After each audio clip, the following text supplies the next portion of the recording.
So list out the properties of interhalogen compounds. So first, what is interhalogen compounds? ரெண்டு halogen சேர்ந்து வர compounds தான் என்ன சொல்கிறோம், இன்டர்ஹாலஜன் காம்பவுண்ட்ஸ். ஓகே, பாருங்கள். The first property, the central atom will be larger one. Central atom will be larger one.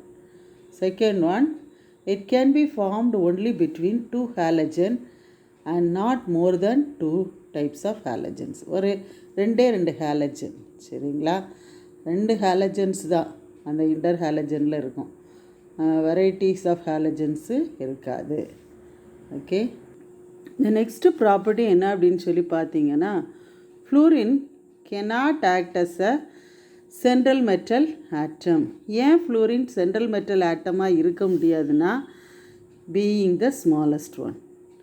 Fluorine சின்ன எலிமெண்ட்டாக இருக்கிறதுனால என்ன செய்ய முடியாது, சென்ட்ரல் மெட்டல் ஆட்டமாக இருக்க முடியாது.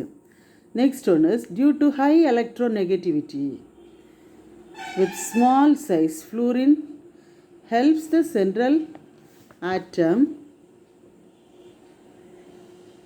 To attain the coordination number. அடுத்த ஒரு இம்பார்ட்டன்ட் பாயிண்ட் என்ன அப்படின்னா, ஃப்ளூரினோட ஹை எலக்ட்ரோநெகட்டிவிட்டினாலையும் அதோட ஸ்மால் சைஸ்னாலையும் ஃப்ளூரின் என்ன செய்யுது, it helps the central atom to attain the coordination number.